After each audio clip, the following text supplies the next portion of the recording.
Good evening students, आप सभी कैसे हैं? उम्मीद करता हूँ आप सभी हेल्थी होंगे, स्वस्थ होंगे। हमारी यूनिट चल रही थी कार्बोनिल कंपाउंड्स, और इस कार्बोनिल कंपाउंड्स की यूनिट में हमने इसकी प्रिपरेशंस मेथड, इसके जितने भी नए रिएक्शंस थी वो देखी है, केमिकल रिएक्शंस भी देख ली, सभी कुछ देखने को मिलेगा इसमें। तो हमने अभी तक क्या पढ़ा है? प्रिपरेशन मेथड पढ़ लिया, क्लासिफिकेशन पढ़ लिया, इंट्रो पार्ट पढ़ लिया, क्लासिफिकेशन के बाद इसका मतलब वर्गीकरण, आईपीएस नोमेनक्लेचर हमने पढ़ लिया, आईपीएस नोमेनक्लेचर और ट्राइबल सिस्टम में नोमेनक्लेचर पढ़ लिया। उसके बाद में हमने प्रिपरेशन मेथड पढ़े, कार्बोनिल यौगिकों के निर्माण की विधियां पढ़ी हैं, सारी जितनी भी डिटेल्स में थी सारी मैंने मेथड्स बताए आपको। अब बात करते हैं फिजिकल प्रॉपर्टीज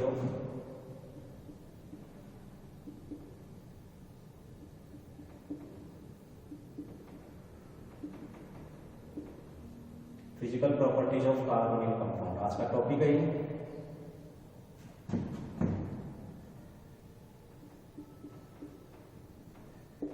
कार्बोनिल यौगिकों के भौतिक गुणधर्म, ये आज का टॉपिक है। ओके स्टूडेंट्स, तो physical properties of carbonyl compounds में हम आपको बता देते हैं जितने भी कार्बोनिल कंपाउंड्स चाहे एल्डिहाइड हो चाहे कीटोन हो, जो निम्नतर एल्केन्स होते हैं, विशेष रूप से निम्नतर एल्केन। एल्डिहाइड की बात करता हूँ, जो निम्नतर एल्डिहाइड है, लोअर एल्डिहाइड या निम्नतर एल्डिहाइड,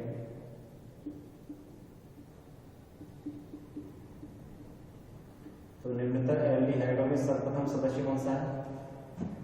तो निम्नतर एल्डिहाइडों में जो C1 कार्बन परमाणु युक्त एल्डिहाइड है वो कौन सा है? HCH, formaldehyde. और ये फॉर्मेल्डिहाइड सामान्य ताप पर कौन सी स्टेट में होता है? गैसियस स्टेट में होता है। कौन सी स्टेट में होता है? गैसियस स्टेट में होता है। जबकि C2 कार्बन से लेकर C11 कार्बन तक के जितने भी निम्नतर एल्डिहाइड होंगे वो सारे के सारे कौन से स्टेट में होते हैं? लिक्विड स्टेट में होते हैं। जो फॉर्मेल्डिहाइड होता है एकमात्र, वो कौन से स्टेट में होता है? गैसियस स्टेट में होता है। और इसका 40% जलीय विलयन जो होता है, एक्वस सॉल्यूशन है, वो क्या कहलाता है? वो कहलाता है फॉर्मेलिन।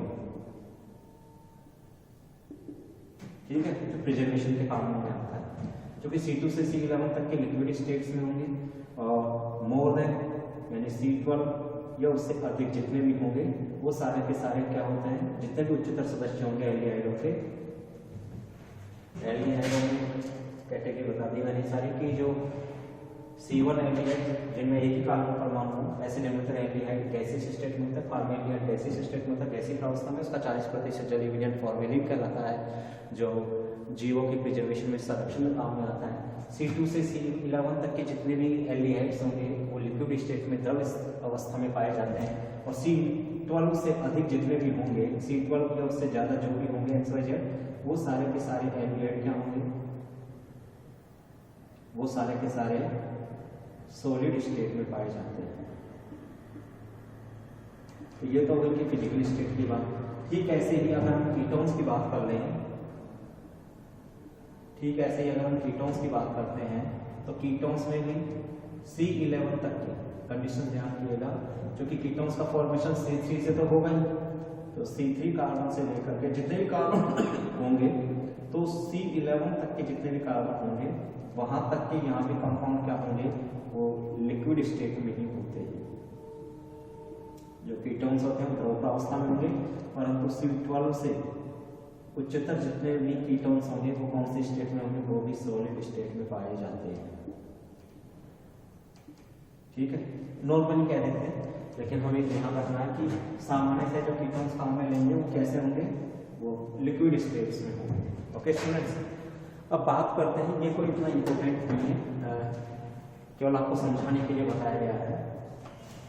फिर दूसरी प्रॉपर्टीज आ जाती है हमारी कि भाई इनकी गंध कैसी होगी। तो जो निम्नतर एल्डिहाइड होते हैं उनकी अरुचिकर गंध होती है, लेकिन जैसे जैसे कार्बन परमाणुओं की संख्या बढ़ती है उनकी अरुचिकर गंध में कमी आती है और स्वीट ऑर्डर बढ़ने लगता है, यानी उनकी गंध मधुर होने लगती है। ठीक है, अब जो कीटोन्स होते हैं तो कीटोनों की गंध तो हमेशा रुचिकर गंध ही पाई जाती है, और इनमें कार्बन परमाणुओं की संख्या C38 मतलब C8 या C11 जो कार्बन परमाणु होंगे, तो उन कार्बन परमाणु वाले एल्केनेन्स की बात करें चाहे एल्केनोन्स की बात करें, तो उच्चतर जो भी एल्केनेन्स होते हैं और जो एल्केनोन होंगे, मतलब एल्डिहाइड कीटोन्स होंगे, उनकी फ्रूटी स्मेल्स मतलब उनका जो स्वीट ऑर्डर होगा, मधुर गंध उनकी पाई जाती है।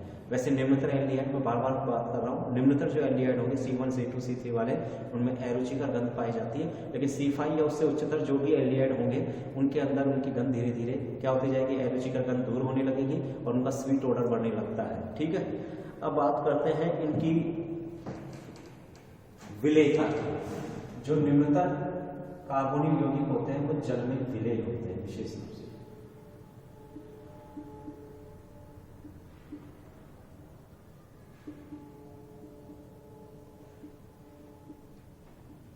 जो निम्नतर कार्बोनिल यौगिक होते हैं जल में विलेय होते हैं, जबकि इनके उच्चतर यौगिक अविलेय होते हैं। तो निम्नतर कार्बोनिल यौगिक जल विलेय, जबकि उच्चतर कार्बोनिल यौगिक जल अविलेय होते हैं। क्यों? क्वेश्चन है।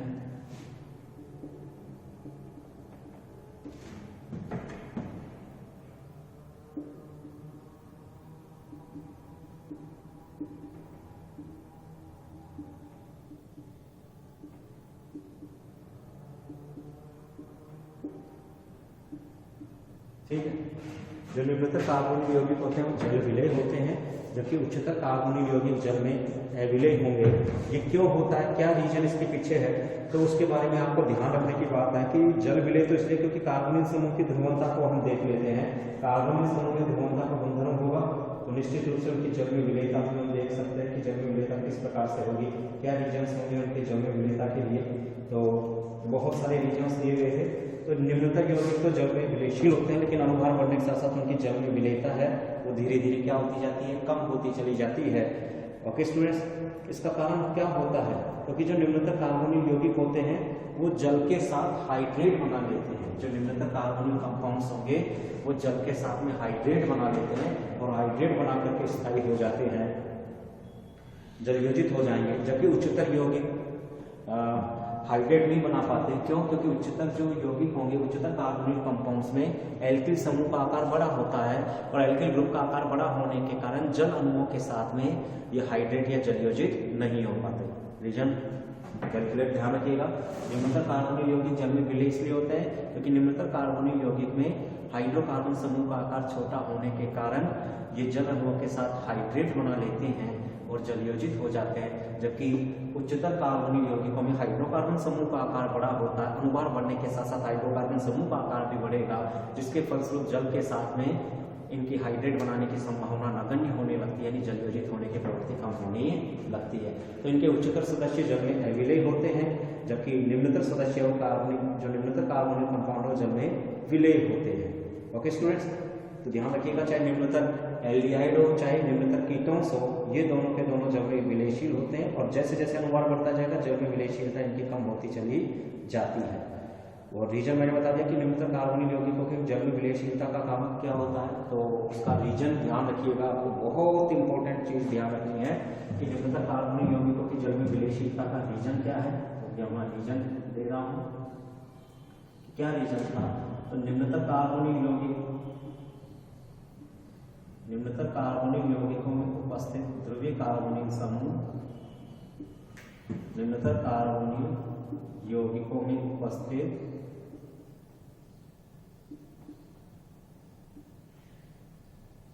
ध्रुवीय कार्बोनिल समूह, निम्नतर कार्बोनिल यौगिकों में उपस्थित ध्रुवीय कार्बोनिल ग्रुप एवं डायपोल या द्विध्रुव जल अणु के मध्य उपस्थित ध्रुवीय कार्बोनिल समूह एवं द्विध्रुव जल के मध्य इलेक्ट्रोस्टैटिक फोर्स पाया जाता है। क्या पाया जाता है? स्थिर विद्युत आकर्षण पाया जाता है।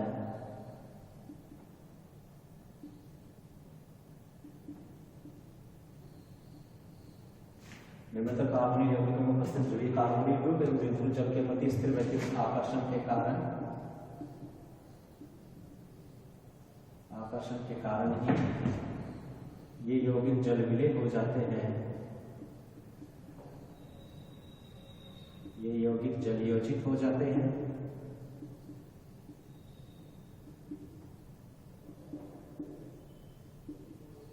जबकि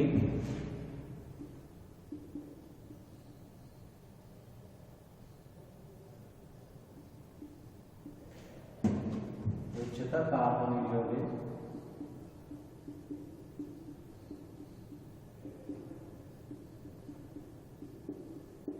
उच्चतर कार्बनिक यौगिकों में स्थित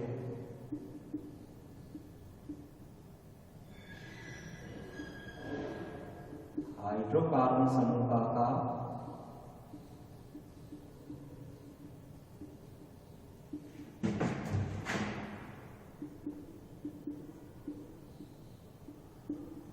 बड़ा होने के कारण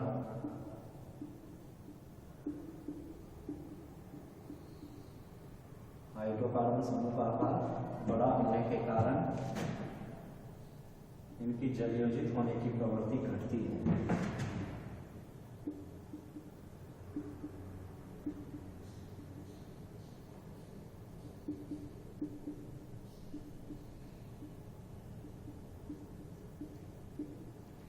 जलयोजित होने की प्रवृत्ति कम होने लगती है। ओके स्टूडेंट्स, तो रीजन ध्यान रखिएगा, निम्नतर कार्बनिक यौगिकों में उपस्थित सभी कार्बनिक ग्रुप द्विध्रुव जल के मध्य स्थिर वैद्युत आकर्षण के कारण, ध्यान रखिएगा, स्थिर वैद्युत आकर्षण के कारण ही ये यौगिक जलयोजित हो जाते हैं, जबकि उच्चतर कार्बनिक यौगिकों में हाइड्रोकार्बन समूह का आकार बड़ा होने के कारण की जलयोजित होने की प्रवृत्ति कम होने लगती है। ओके, ये इसका आंसर हो गया। तो मैं इसको रिप्रेजेंट करके बता देता हूँ किस प्रकार से होगा। जैसे आपको जलयोजित करवाना है, कोई भी कार्बनिक यौगिक दिया, आपने सिंपल सा लिया कि एक नॉर्मल कार्बनिक कंपाउंड्स दिया, उनमें किस प्रकार की प्रवृत्ति देखने को मिलेगी। जैसे एल्डिहाइड्स की हम बात कर लेते हैं, RCHO की, एल्डिहाइड्स की बात कर लेते हैं, RCHO। सबसे पहले इसकी जलयोजित करवाया, जल अणु के साथ में इसकी क्रिया करवाई। अब क्रिया में आपको ध्यान रखना कंपाउंड्स क्या बनेगा। तो सबसे पहले क्या बनेगा, सबसे पहले क्या बनाएगा, बंध के इलेक्ट्रॉन किधर जाएंगे, ऑक्सीजन की ओर, तो H+ आएंगे, OH- आएंगे, तो कंपाउंड क्या बनाएंगे, RCOH and then OH and then H। सबसे पहले क्या बनाएगा, एक मध्यवर्ती डायोल बनाएगा। अब चूंकि ये कैसा हो गया, चूंकि RCHO की क्रिया करवाए H2O से, तो क्या हो जाएगा, यहाँ H और यहाँ H गया, यहाँ OH चला गया। तो दो हाइड्रोक्सी समूह मौजूद है इस कार्बन परमाणु पर, sp3 संकलित कार्बन पर। अब यहाँ हम देखते हैं कि जो डायोल्स बना, इसका स्थिति किस प्रकार से हुआ, ये दूसरे जल अणुओं से बार बार क्रिया करेगा, बहुत सारे। हमने कहा कि NH2 की क्रिया करवा दें, अगर NH2 काम में ले, जल अणु काम में ले, तो इन जल अणुओं के साथ क्या करेगा, तो वो इस प्रकार की स्ट्रक्चर्स बना लेगा, RCH OH। अब OH में किस कंडीशन को बताऊंगा, and then OH lone pair electrons है। अब दूसरे जब जल अणु आएंगे तो दूसरे जल अणुओं के साथ किस प्रकार का होगा, इनमें इलेक्ट्रोस्टैटिक फोर्स बच जाएगा। इलेक्ट्रोस्टैटिक फोर्स अप्लाई इस प्रकार से होगा, एक जल अणु भी आ गया, दूसरा जल अणु भी आ गया, तो क्या हो जाएगा, जो इस पर लोन पेयर इलेक्ट्रॉन्स होंगे तो ये क्या करेगा, यहाँ पर बंधन का निर्माण करेगा, और यहाँ भी लोन पेयर इलेक्ट्रॉन्स पाए जा रहे हैं। तो हाइड्रोजन ऑक्सीजन के बीच में, यहाँ भी हाइड्रोजन ऑक्सीजन के बीच में, क्योंकि ऑक्सीजन परमाणु जो अतराणु हाइड्रोजन बंधन होता है अधिक विद्युत ऋणी, अगर हाइड्रोजन परमाणु अधिक विद्युत ऋणी ऑक्सीजन परमाणु फ्लोरीन या नाइट्रोजन के मध्य में आता है तो अतराणु हाइड्रोजन। तो जब जल अणु आ जाएंगे, जलयोजित होने लगेगा, क्या होगा, इसका आंशिक धनावेशित हाइड्रोजन यानी अल्प विद्युत ऋणी हाइड्रोजन परमाणु दूसरे जल अणु के अधिक विद्युत ऋणी ऑक्सीजन के साथ में इलेक्ट्रोस्टैटिक फोर्स द्वारा बंधन या इलेक्ट्रोस्टैटिक फोर्स स्थापित कर लेता है, जिससे जलयोजित होने लगते हैं। ओके स्टूडेंट्स, तो ये पूरा प्रोसीजर देखने को मिलता है। तो निम्नतर कार्बनिक यौगिक तो जलयोजित इसलिए हो जाते हैं क्योंकि निम्नतर कार्बनिक यौगिकों में क्या पाई जाती है कि निम्नतर कार्बनिक यौगिकों में उपस्थित कार्बोनिल समूह की ध्रुवता के कारण ये द्विध्रुव जल अणु के साथ में इलेक्ट्रोस्टैटिक फोर्स के माध्यम से बंध स्थापित कर लेते हैं और जलयोजित होने लगते हैं। जब जबकि उच्चतर कार्बनिक यौगिकों में हाइड्रोकार्बन समूह का आकार बढ़ने के साथ, अनुभार बढ़ने के साथ साथ हाइड्रोकार्बन समूह का आकार भी बढ़ता है, जिससे इसकी बिंदु जल अणु के साथ इलेक्ट्रोस्टैटिक्स फोर्स में स्थिर विद्युत आकर्षण में कमी आती है, फलस्वरूप इसकी जल में विलेयता कम होने चली लगती है। तो उच्चतर कार्बनिक यौगिकों की विलेयशीलता जल में कम हो जाती है, जबकि निम्नतर कार्बनिक यौगिकों की विलेयशीलता जल में अधिक होती है। अब बात करते हैं दूसरा कि इनके क्वथनांक मानों के ऊपर भी बात कर लेते हैं कि इनके क्वथनांक किस प्रकार से होंगे। क्वथनांक की मैं बात करूं, बॉइलिंग पॉइंट की मैं बात करूं इनके बीपी की, तो ध्यान रखिएगा समान अनुभार वाले एल्डिहाइडों में तो कीटोनों का क्वथनांक एल्डिहाइडों से भी ज्यादा होता है। कीटोनों का क्वथनांक होगा, कीटोनों का बीपी किससे ज्यादा होता है, एल्डिहाइड से भी ज्यादा होता है। जब समान अनुभार वाले हम बात करें तो सेम मॉलिक्यूलर वेट वाले हमने लिए हैं, समान अनुभार वाले कीटोनों के क्वथनांक एल्डिहाइडों के क्वथनांक मानों की तुलना में अधिक होते हैं। उसका रीजन है कीटोनों में ध्रुवीयता का अधिक होना, पोलैरिटी ज्यादा पाई जाती है, क्योंकि कीटोनों की पोलैरिटी मैक्सिमम होती है। कीटोनों में पोलैरिटी का गुण एल्डिहाइड की तुलना में ज्यादा होता है, इसलिए इनकी पोलैरिटी मैक्सिमम होती है। एल्डिहाइडों की तुलना में कीटोनों में पोलैरिटी मैक्सिमम पाई जाने के कारण इनकी बीपी के मान इनके समान संगत अनुभार वाले एल्डिहाइड की तुलना में ज्यादा है। ओके, और बात कर लेते हैं कि ध्रुवणता क्वथनांक मान किस प्रकार से होंगे। तो समान अनुभार वाले जितने भी एल्डिहाइड्स होते हैं तो कार्बोनिल यौगिकों के जो क्वथनांक मान होंगे तो समान अनुभार वाले हाइड्रोकार्बन व ईथर की तुलना में कार्बोनिल यौगिकों के क्वथनांक मान अधिक होते हैं। क्यों होते हैं उसका रीजन मैं बता देता हूँ, क्योंकि कार्बोनिल यौगिकों में कार्बोनिल समूह में ध्रुवीयता पाई जाती है। इस ध्रुवीयता के कारण इनके विभिन्न अणुओं के मध्य अंतराणुक संगुणन हो जाता है, और अंतराणुक संगुणन हो जाने के कारण इनके क्वथनांक मानों में वृद्धि हो जाती है। ओके, अब दूसरी बात ये कहें कि भाई एल्कोहल या कार्बोक्सिलिक अम्लों की तुलना में इनके क्वथनांक मान कम क्यों होते हैं। तो एल्कोहल और कार्बोक्सिलिक अम्लों में उनके विभिन्न अणुओं के बीच क्या पाया जाता है, अंतराणुक हाइड्रोजन बंधन पाया जाता है, जिससे उनके क्वथनांक मान उनके संगत अनुभार वाले अन्य हाइड्रोकार्बन्स की तुलना में अधिक हो जाते हैं। जबकि यहाँ क्या होता है, जो कार्बोनिल कंपाउंड्स होते हैं उनमें कार्बोनिल कंपाउंड्स के अंदर हम बात करते हैं एल्डिहाइड्स की या कीटोन्स की, तो इन दोनों के अंदर चूंकि अंतराणुक संगुणन होता है, लेकिन इनमें अंतराणुक इनके विभिन्न अणुओं के बीच में अंतराणुक हाइड्रोजन बंधन नहीं होता है, तो अंतराणुक हाइड्रोजन बंधन की अनुपस्थिति पाई जाती है। ओके, तो कार्बोनिक यौगिकों में विभिन्न कार्बोनिक अणुओं के बीच में अंतराणुक हाइड्रोजन बंधन के एब्सेंट होने के कारण इनके क्वथनांक मान किसकी तुलना में, इनके संगत अनुभार वाले एल्केनॉल एवं कार्बोक्सिलिक अम्लों की तुलना में कम होते हैं। ओके, तो ये मैंने पूरी फिजिकल प्रॉपर्टीज आपको बता दी है। अब बात कर रहे थे कि इसकी संरचना किस प्रकार की होगी, कार्बन यौगिक की संरचना, और कार्बोनिल यौगिक में क्या इफेक्ट्स होंगे इसकी ध्रुवीयता के, किस प्रकार की रासायनिक अभिक्रियाएं देता है। ये तो हो गई फिजिकल प्रॉपर्टीज कंप्लीट।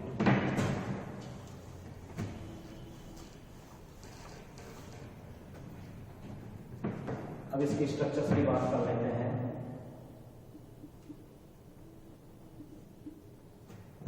कार्बनिक कंपाउंड जो होता है उसमें कार्बन ऑक्सीजन आगमन होता है। अब हम जानते हैं ये बंध कौन सा है, कार्बनिक यौगिकों में जो कार्बन ऑक्सीजन पाइया बंध होगा, पहला बंध सिग्मा, ये कौन सा बंध है, पाइया बंध है। अब चूंकि ये जो sp2 संकलित कार्बन है, इस sp2 संकलित कार्बन के ऊपर चलते हैं, ये भी सिग्मा बंध, ये भी सिग्मा बंध, यहाँ लोन पेयर ऑफ इलेक्ट्रॉन्स पाए जाएंगे इसके कार्बन और ऑक्सीजन के पास में। ओके, अब यही बात करते हैं, क्योंकि sp2 संकलित कार्बन है तो बॉन्ड एंगल के मान क्या होंगे, बंध कोण के मान 120 डिग्री होंगे। sp2 हाइब्रिडाइजेशन पाया जाए कार्बनिक कार्बन का। ओके, sp2 संकलन हो गया। अब बात करते हैं इसमें किस प्रकार से कार्बन परमाणु का ऑक्सीजन के साथ में हम ये बंधन देख लेते हैं। इसमें ध्रुवीयता का गुण था, क्योंकि कार्बन की तुलना में ऑक्सीजन की विद्युत ज्यादा है, इसलिए कार्बन ऑक्सीजन पाई आवन के इलेक्ट्रॉन के अंदर ट्रांसफर हो जाएंगे। कार्बन ऑक्सीजन पाई आवन के इलेक्ट्रॉन अधिक विद्युत ऑक्सीजन परमाणु की ओर स्थानांतरित हो जाते हैं, जिससे क्या हो जाएगा, कार्बन ऑक्सीजन पाई आवन के इलेक्ट्रॉन के अधिक विद्युत ऑक्सीजन की ओर स्थानांतरित हो जाने से ऑक्सीजन पर इलेक्ट्रॉनों की अधिकता बढ़ जाएगी। ठीक है, ऑक्सीजन पर क्या हो जाएगी, इलेक्ट्रॉनों की अधिकता बढ़ जाएगी। इलेक्ट्रॉनों की अधिकता से इसका चार्ज क्या आ जाएगा, नेगेटिव, और कार्बन पर चार्ज आ जाता है पॉजिटिव। इस पर पार्शियल नेगेटिव चार्ज, इस पर पार्शियल पॉजिटिव चार्ज। अब उस स्थिति में जो कार्बनिक कार्बन होगा आंशिक धनावेशित होगा, तो sp2 संकरित कार्बन कन्वर्ट किसमें हो रहा है, sp3 संकरित कार्बन में। तो उस स्थिति में बॉन्ड एंगल के मान में क्या आ जाएगी, कमी, और ये बॉन्ड एंगल घट करके कितना हो जाएगा, 100। कंडीशन ध्यान रखिएगा, यहाँ पर कार्बनिक समूह में कार्बनिक, ध्यान रखिएगा कार्बनिक यौगिकों में जब कार्बनिक समूह का कार्बन है वो sp2 हाइब्रिडाइज है, बॉन्ड एंगल के मान 120, और ये कौन से ट्रायंगुलर शेप में अरेंज होगा, जिसको हम कह सकते हैं कि ये sp2 संकरण होता है, तो त्रिकोणीय समतलीय ज्यामिति में व्यवस्थित है। परंतु जब इस पर किसी नाभिक स्नेह का आगमन होता है तो इसमें कार्बन ऑक्सीजन पाई बंधन के इलेक्ट्रॉनों के अधिक वितरणीय ऑक्सीजन की ओर माइग्रेट हो जाने से कार्बोनिल कार्बन इलेक्ट्रॉन न्यून हो जाता है, और आगंतुक समूह जब नाभिक स्नेह जब इस कार्बोनिल कार्बन से आकर के जुड़ता है तो इसके बंध कोण मान में 120 डिग्री से कमी होकर के कितना हो जाता है, 109 डिग्री 28 मिनट्स होता है। और इस sp3 संकरित कार्बन की जो ज्योमेट्री हो जाएगी वो टेट्राहेड्रल बंध कोण के मान में तो विकृत हो जाती है। अब उस स्थिति में हम जानते हैं कि अगर बड़े आकार के समूह पहले से जुड़े होंगे तो आगंतुक समूह का प्रहार जब होगा तो उसको विरोध प्रदर्शित करेगा, तो हाइड्रोकार्बन समूह के आकार बढ़ाने पर क्या हो जाएगा, नाभिक स्नेह के प्रहार में कमी आएगी। ओके, और इसलिए नाभिक स्नेही योग अभिक्रिया आसानी से संपादित नहीं करेंगे। ठीक है, तो जैसे जैसे कार्बोनिल कंपाउंड्स में कार्बोनिल कार्बन पर हाइड्रोकार्बन समूह के आकार बढ़ते जाएंगे, नाभिक स्नेही आक्रमण या नाभिक स्नेही योग क्रियाओं की सुगमता घटने लगती है। ओके, तो ये हमने इसके स्ट्रक्चर्स के बारे में डिस्क्राइब किया। इसमें क्या होता है, देखो दोनों में ऑक्सीजन के p ऑर्बिटल्स होते हैं, लोन पेयर युक्त होते हैं, लेकिन इसमें जो बंध बनाएंगे उसमें एक सिग्मा होगा, दूसरा पाई होगा। कार्बन के पास में बात कर लेते हैं, कार्बन के आउटर शेल में, तो कार्बन का आउटर शेल का इलेक्ट्रॉन्स ग्राउंड स्टेट का हम देखते हैं तो क्या होता है, वो होता है 1s2 helium, 2s2 2p2, helium 2s2 2p2, यही होता है, 6 तो इलेक्ट्रॉन होते हैं। लेकिन कार्बन एक्साइटेड स्टेट में क्या करता है, इलेक्ट्रॉन्स को प्रमोट कर देता है, 2s के इलेक्ट्रॉन को कहाँ भेजता है, 2p में भेज देता है। अब इसके पास क्या आ जाता है, 2s में एक इलेक्ट्रॉन और 2p में भी क्या हो गया, एक इलेक्ट्रॉन। क्योंकि कार्बन किससे जुड़ा हुआ है, द्विसंयोजी ऑक्सीजन परमाणु से। अब संकरण में कौन भाग लेगा, क्योंकि द्विसंयोजी ऑक्सीजन परमाणु से जुड़ा हुआ है, sp2 हाइब्रिडाइजेशन है, तो sp2 हाइब्रिडाइजेशन में कौन भाग लेगा, ये भाग ले रहे हैं कंपाउंड।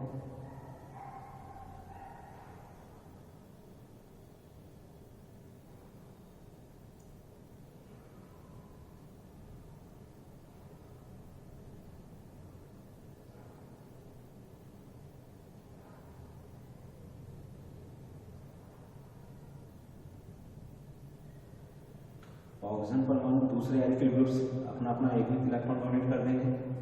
तो यहाँ पर तो ये संकरण की संभावना हम बात करें तो ये तो sp3 हाइब्रिडाइजेशन में जा रहा है, जो कि पॉसिबल ही कब होगा, जब ये दूसरे समूह से जुड़ेगा। ओके स्टूडेंट्स, तो ध्यान रखना, आपको डिटेल्स में देने की जरूरत नहीं है। तो इसके स्ट्रक्चर्स में आपको ये ध्यान रखना है कि ये जो समूह बताए गए थे इसमें 2p1 उत्तेजित अवस्था होती है, उसमें संकरण कौन सा हो जाएगा, sp2। तो चूंकि कार्बन ऑक्सीजन दोनों ही sp2 संकरित अवस्था में होते हैं, और कार्बन ऑक्सीजन दोनों के प्रभाव से 3 sp2 संकरित कक्षक होते हैं। तो sp2 संकरित कक्षकों का प्रयोग कैसे करेगा, ये कार्बन के sp2 संकरित कक्षक, और ये ऑक्सीजन परमाणु के sp2 संकरित कक्षक।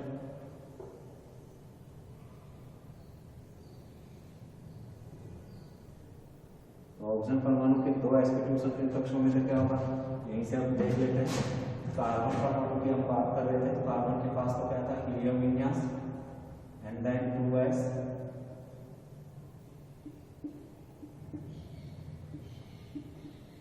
2p2 2s2 2p2, ठीक है, 1s2 2s2 2p2। तो यहाँ पर ये संकरण कौन सा हुआ, sp2 संकरण है दोनों का, चूंकि कार्बनिक यौगिकों में कार्बोनिल कार्बन और कार्बनिल ऑक्सीजन दोनों ही sp2 हाइब्रिडाइजेशन स्टेट में पाए जाते हैं। तो ऐसी स्थिति में संकरण कौन सा हुआ, sp2 होगा, और sp2 के फलस्वरूप हम देखते हैं क्योंकि कार्बन परमाणु एक्साइटेड स्टेट में आता है, तो एक्साइटेड स्टेट में क्या करता है, तो ग्राउंड स्टेट संकरण sp2 करवाने पे क्या करेंगे, हीलियम में उत्तेजित होता है, इसकी प्रथम उत्तेजित अवस्था, इसमें 2s में कितने इलेक्ट्रॉन हो गए, एक, और 2p में इलेक्ट्रॉनों की संख्या बढ़कर के कितनी हो गई, सभी में एक अयुग्मित इलेक्ट्रॉन है। लेकिन sp2 संकरण होने के कारण बंधन की प्रवृत्ति में केवल भाग कौन लेंगे, एक s कक्षक और 2 p कक्षक। तो sp2 संकरण द्वारा ये 3 नए sp2 हाइब्रिडाइजेशन होगा कार्बन के अंदर। तो कार्बनिक यौगिकों में कार्बन परमाणु का जो संकरण होगा, कार्बनिक यौगिकों में या CO समूह में कार्बन का इलेक्ट्रॉनिक कॉन्फ़िगरेशन इस प्रकार से होगा, हो जाएगा हीलियम एंड देन तीनों sp2 संकरित कक्षक सभी अनपेयर्ड इलेक्ट्रॉन युक्त हैं, और एक इसके पास असंकर कक्षक जिसके पास लॉन पेयर प्रेजेंट है। तो इसका जो p कक्षक होगा, जो असंकर p कक्षक है, संकरण में भाग नहीं लेता, असंकृत जो p कक्षक होगा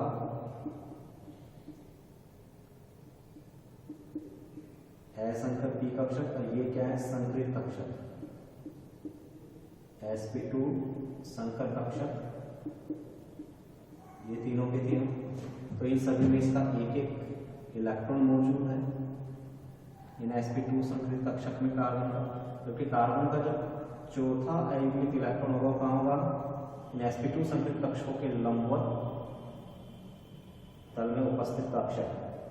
उस असंकृत p कक्षक, जो असंकृत p कक्षक होगा, इन sp2 संकृत कक्षकों के तल के लंबवत होगा, उसमें वो अयुग्मित इलेक्ट्रॉन होगा। ऑक्सीजन की मैं बात कर लेता हूँ, ऑक्सीजन का इलेक्ट्रॉनिक कॉन्फ़िगरेशन हम देखते हैं। तो ऑक्सीजन का ग्राउंड स्टेट का इलेक्ट्रॉनिक कॉन्फ़िगरेशन क्या आता है, helium 2s2 and then 2p4। Okay students, ये आता है। अब इसमें भी संकरण में भाग क्या ले रहा है, इसका भी संकरण क्या है, कार्बोनिक यौगिकों में sp2 संकलित ऑक्सीजन का इलेक्ट्रॉनिक कॉन्फ़िगरेशन क्या है, हीलियम। अब इसमें संकरण में भाग कौन लेंगे, केवल ये। तो यहाँ भी क्या होगा, ये तीनों तो क्या हो जाएंगे, sp2 संकलित,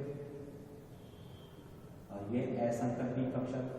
तो ये असंकर p कक्षक हो गया ऑक्सीजन का, और ये संकृत कक्षक हो गए ऑक्सीजन के, संकृत sp2 संकृत कक्षक। ठीक है, ये sp2 संकृत कक्षक हो गए किसके, ऑक्सीजन के। अब ऑक्सीजन के पास क्या देखने को मिल रहा है, यहाँ से 2 लॉन पेयर है, ये देखिएगा 2 sp2 संकृत कक्षक तो लॉन पेयर युक्त है, एक अयुग्मित इलेक्ट्रॉन युक्त है। तो कार्बन परमाणु के अयुग्मित इलेक्ट्रॉन युक्त sp2 संकृत कक्षक के साथ ऑक्सीजन का अयुग्मित इलेक्ट्रॉन युक्त sp2 संकृत कक्षक क्या करेगा, रिएक्ट होगा और किसका निर्माण करेगा, सिग्मा बॉन्ड का अतिव्यापन होगा। संकृत कक्षक में अतिव्यापन होकर के प्रभावी अतिव्यापन की क्रिया होती है, अक्षीय अतिव्यापन, जिससे सिग्मा बॉन्ड। अब चूंकि इस sp2 संकृत ऑक्सीजन पर भी क्या है, एक कक्षक रिक्त अवस्था में मौजूद है।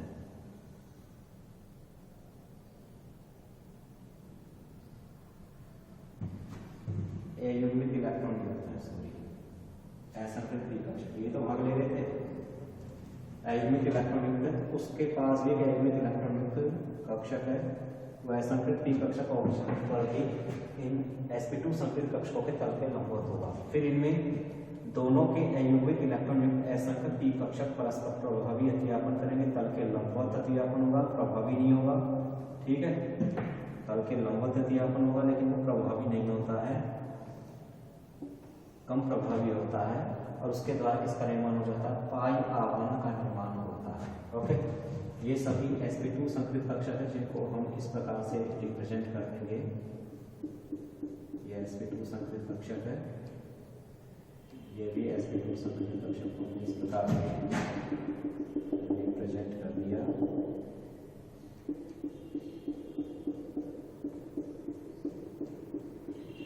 ठीक है, इनके ऐसा कक्षकों में p कक्षकों में अतिव्यापन हुआ, तो ये आपको डायग्राम ध्यान रखना है, जिसके फलस्वरूप इसकी स्ट्रक्चर कैसी आ जाएगी। अब जो इसकी स्ट्रक्चर्स होगी कार्बनिक यौगिकों में वो किस प्रकार की होंगी वो देख लेते हैं।